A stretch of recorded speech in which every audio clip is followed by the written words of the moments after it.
So now let's move to our second presentation.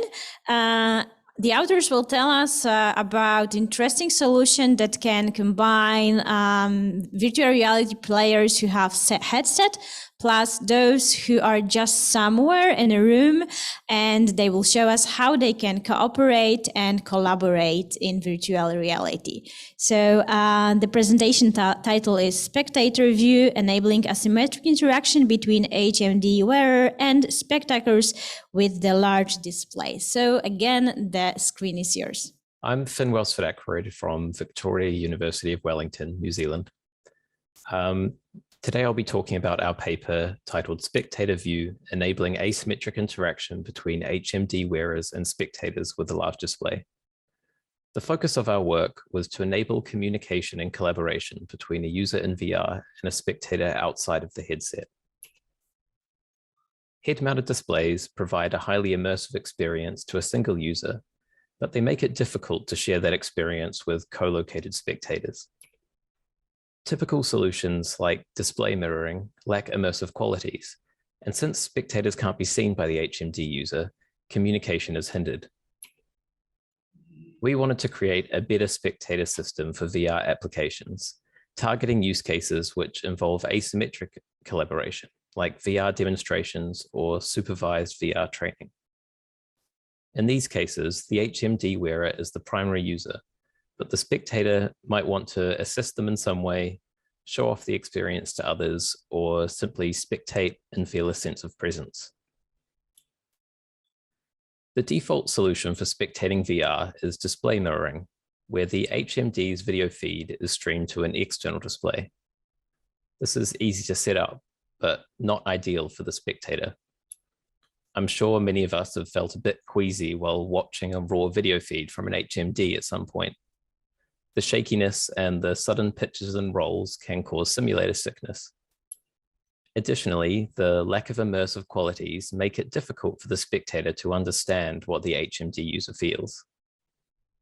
Lastly, display mirroring provides no feedback mechanism for the viewer to communicate with the HMD wearer. An example of a paper with similar goals is Share VR. They used floor projection and mobile displays to present the virtual world to users outside the headset. They focused on giving non-HMD users feature parity in specialized collaborative applications. Our goal was to create a more general solution for existing applications. Another example is Reverse Cave. They created a novel spectating solution, but didn't focus on providing a means of collaboration or communication. So our approach is as follows. The primary user utilizes a traditional HMD with motion controllers. The spectator views the virtual world on a large immersive display and is also given 2 motion controllers. One of these controllers can be used to orient an independent virtual camera. This allows the spectator to gain their own understanding of the virtual environment and assist in collaborative scenarios. The spectator's other motion controller can be used as a laser pointer, which places a marker in the virtual world visible to the HMD user. This allows the 2 participants to communicate visually. The large-scale immersive display was intended to provide a sense of presence to the spectator, making their experience closer to that of the HMD wearer. We arranged the screens in a slightly curved ultra-wide layout, increasing the spectator's horizontal field of view to match the wide-angle perspective provided by the HMD. We also applied a movement filter to the video feed shown on the screen, which eliminates roll and smooths out the shaky movement to reduce simulator sickness. We provided the spectator with the ability to look around the scene independently of the HMD user. By default, the spectator's camera follows the HMD user's point of view. This blue camera represents the HMD user's field of view as seen from above, and this orange camera shows what the spectator sees. Without the spectator's input, the 2 cameras remain locked together, just like display mirroring, but with the movement filter applied to the spectator's view. However, the spectator can use their trigger on the trigger on their controller to grab their camera and look around without affecting the HMD user, like this. When they let go of the trigger, their camera snaps back to following the HMD user. The spectator can also toggle free look mode, which allows them to completely decouple their camera from the HMD user, so it remains in place when they release the trigger. This allows them to look around using a ratcheting motion without needing to maintain an uncomfortable hand position. And that's what you can see the user doing in this video. While the spectator is free to manipulate their camera's orientation, they cannot move to a different position from the HMD user in the virtual world. We considered implementing this, but decided that it would be outside the scope of a general purpose spectating tool, and it would not be compatible with first-person single-player applications. The spectator's other controller acts as a laser pointer into the virtual world.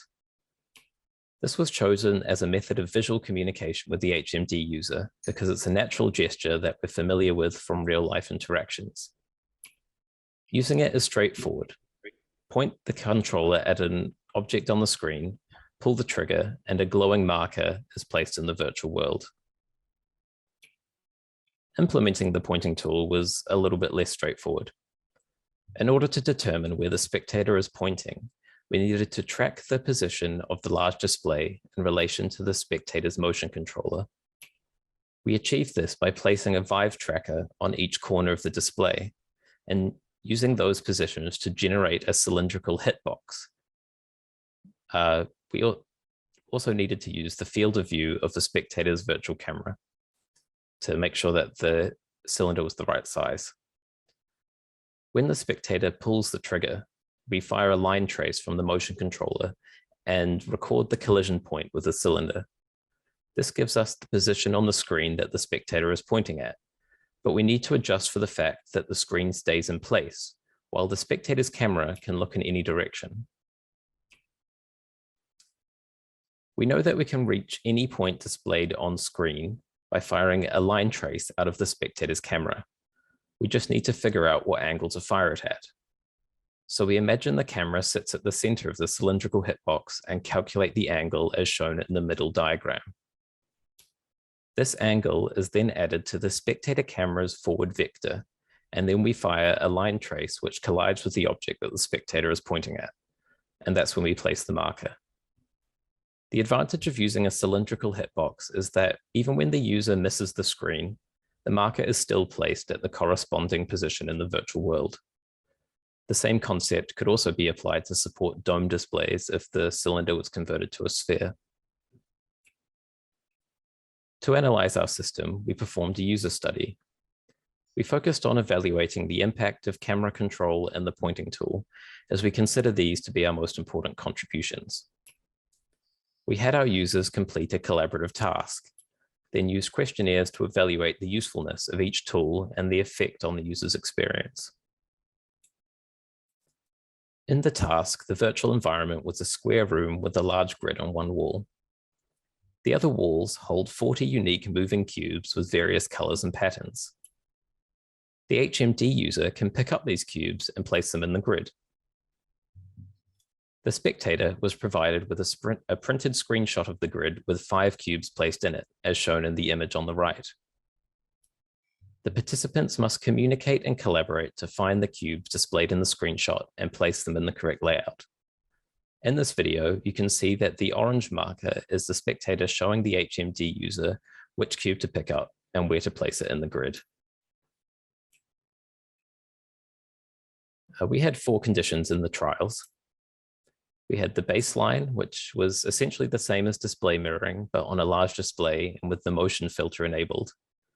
We had the pointer tool only, camera control only, and then both tools enabled, where the spectator was given 2 motion controllers to use both tools at the same time. We had all 24 participants complete a trial for each condition in each role, so they each got to be a spectator and an HMD user. The same 8 grids were used in a random order for each pair of participants. And if you're wondering what the strange motion controls are in this photo, those are the spectator's controllers. They were made of Vive trackers taped to PlayStation Move controllers to get around the limit of 2 controllers per headset in the HTC Vive Pro. After each trial, Likert scale questionnaires were given to both participants. We gathered information about the usefulness and usability of each tool, each user's perceived presence in the virtual environment, and some specific metrics of social presence, including attentional allocation and perceived message understanding. These allowed us to see whether participants were able to focus on their partner's actions and understand what they were doing. We found statistically significant results for perceived message understanding when the pointer tool was enabled. Users in both roles felt that the spectator's thoughts were clearer to the HMD user.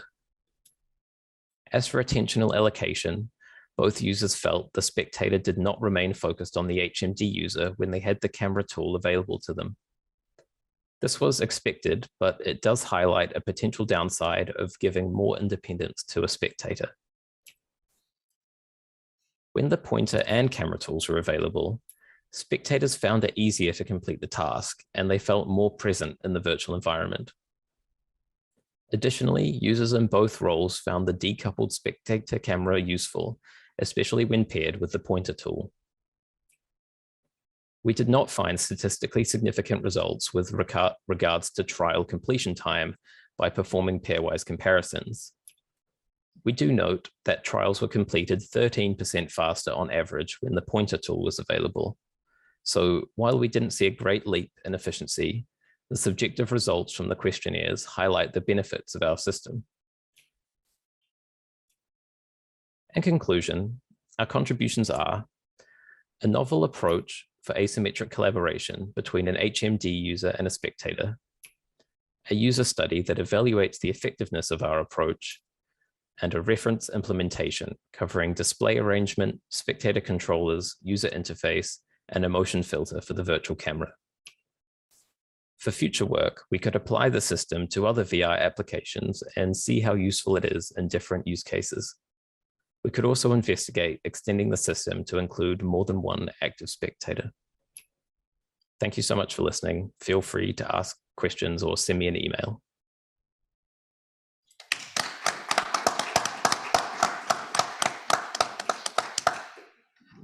Okay, thank you very much for your interesting presentation. So do we have any questions from the audience?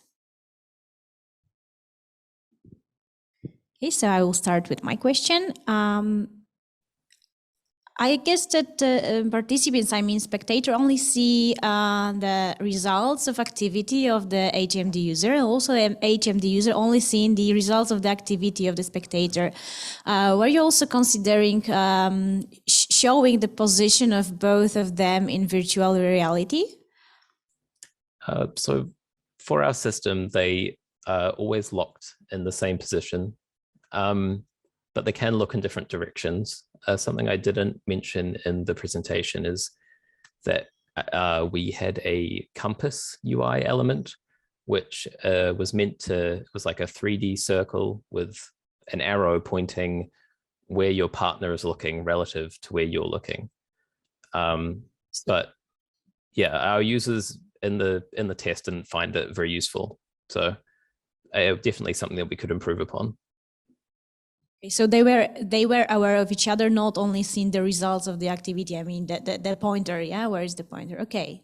Thank you very much for your answer. You clarified it now. Cool. Thanks. Okay. Do we have more questions? Do you have any questions on chat?